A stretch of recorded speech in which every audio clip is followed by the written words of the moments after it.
మిత్ర పురుగులు, వానపాముల వంటివి పంటలకు ప్రాణాధారం.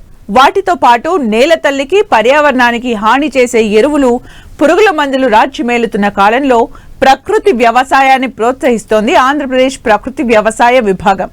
అంతేకాదు సొంతంగా కషాయాలు, ద్రావణాలను తయారు చేసి రైతులకు తక్కువ ధరకే అందిస్తూ అందరినీ ప్రకృతి వ్యవసాయం వైపు మళ్లిస్తున్నారు.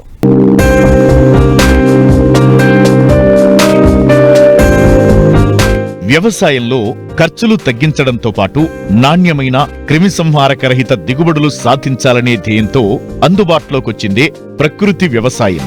విచ్చలవిడిగా రసాయన ఎరువులు, పురుగుమందుల వినియోగం వల్ల భూమి నిస్సారంగా మారుతోంది. దిగుబడులు తగ్గిపోతున్నాయి. రసాయన ఎరువుల వాడకం తగ్గించాలనే లక్ష్యంతో ఆంధ్రప్రదేశ్లోని ప్రకృతి వ్యవసాయ పద్ధతులపై రైతులకు అవగాహన కల్పించేందుకు గాను మహిళా రైతు సాధికార గ్రూపులను ఏర్పాటు చేశారు.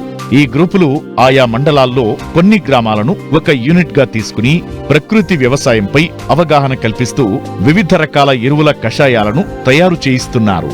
ఆయా పంట సీజన్లో ఏ కషాయాలను పిచికారీ చేయాలి, ఎంత మోతాదులో చేయాలి, కషాయాల తయారీకి ఎలాంటి పద్ధతులను ఉపయోగించాలి వంటి వాటిపై అవగాహన కల్పిస్తున్నారు.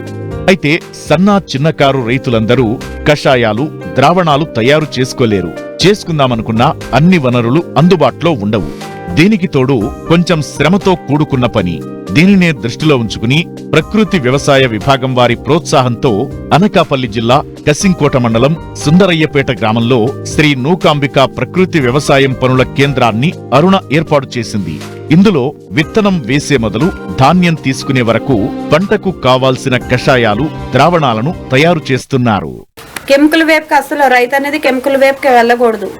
ఆరోగ్యంగా ఉండాలి, భూమి ఆరోగ్యంగా ఉండాలి, మనం ఆరోగ్యంగా ఉండాలి అంటే కెమికల్ అనేది కొట్టకుండా మనం ఇచ్చిన కషాయాలు నమ్మకంగా ఉండాలి. ఆ నమ్మకం అనేది క్వాలిటీగా తయారు చేయాలి. ఇప్పుడు నా మండలంలో ఉన్న వివోలందరికీ కూడా, మా ఐసీఆర్పీలందరికీ కూడా అందజేస్తున్నానండి. వారు కూడా వారి రైతులకి అందజేస్తున్నారండి. మేము ముందుగా రైతులు మాకు ఆర్డర్ చేయడం జరుగుతుందండి. ఫస్ట్ గుంట విత్తనం శుద్ధి చేయడం అనేది అండి చేస్తామండి. ఫస్ట్ విత్తన శుద్ధికి బీజామృతం అనేది తయారు చేసుకుంటామండి. అది ఒక రోజు మాత్రమే నిల్వ ఉంటుందండి. తర్వాత జీవామృతం అండి. జీవామృతం 200 లీటర్లోనే జీవామృతం తయారు చేసుకొని మొక్కకి వేసుకోవచ్చండి. స్ప్రేయింగ్ కూడా ఇచ్చుకోవచ్చండి. అది కూడా ఒక 7 రోజులు మాత్రమే నిల్వ మాత్రం ఉంటుందండి. ఎక్కువ నిల్వ ఉండదు. అది కూడా నేను ఎన్పిఎం షాప్లో అనేది ఆర్డర్ ప్రకారంగానే చేస్తానండి. మామూలుగా చేయను, ఎందుకంటే నిల్వ ఉండదు కనుక. తర్వాత నేమాస్త్రం అండి. నేమాస్త్రం అనేది చిన్న పురుగు తెగులకి అది పనికొస్తూ ఉంటుందండి. అది కూడా తక్కువ, అంటే కొంచెం నిల్వ ఉంటుంది కానీ అంత ఎక్కువ నిల్వ అనేది ఉండదు. అది ఆర్డర్ని బట్టే చేయడం జరుగుతుందండి చిన్న పురుగుకి అండి. తర్వాత అగ్నాస్త్రం అండి. బ్రహ్మాస్త్రం, అగ్నాస్త్రం అనేది నిల్వ ఉంటుందండి. 3 నెలలు పైబడి నిల్వ ఉంటుంది. అది మాత్రం నేను అగ్నాస్త్రం అనేది తయారు చేసుకుంటానండి. వేపాకు, ఉమ్మెత్తాకు, జిల్లెడాకు అండి. పొగాకు కూడా వేస్తామండి. పొగాకు వేస్తాము, ఆవు మూత్రం వేస్తామండి. వేసి నిల్వ ఉంటుందండి. ఇది పెద్ద పెద్ద పురుగులు, గొంగర పురుగులు, ఇలాంటి పెద్ద పురుగులకి ముఖ్యంగా వంగుతాట పనికొస్తుందండి అది. నెక్స్ట్ ఇంకోటి అండి, సుడిదోమకి అండి తూటికాడ కషాయం అనేది తయారు చేస్తామండి. అది 5 రోజులు మాత్రమే ఉంటుందండి. ఓన్లీ తూటికాడ, పొగాకు వేసి చేస్తామండి. అది కూడా ఆర్డర్ని బట్టే చేస్తామండి. అది ఘనజీవామృతం నిల్వ ఉంటుందండి. ఘనజీవామృతం చేస్తాము. దశపని 6 నెలలు నిల్వ ఉంటుందండి. దశపని 10 రకాల ఆకులతో తయారు చేస్తామండి.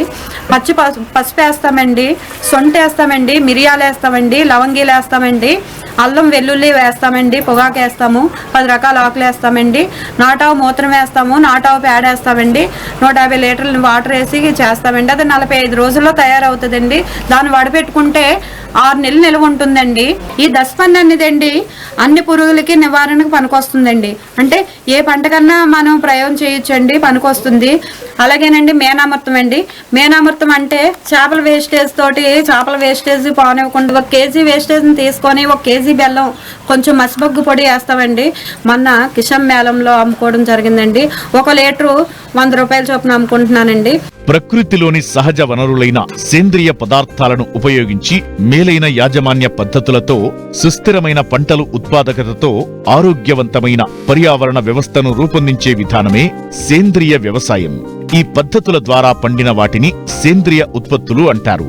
వ్యవసాయంలో సుస్థిరత తేవాలంటే లాభసాటి వ్యవసాయానికి, నిలకడగా దిగుబడులు పొందడానికి వ్యవసాయ సుస్థిరత ఎంతో ముఖ్యమైనది.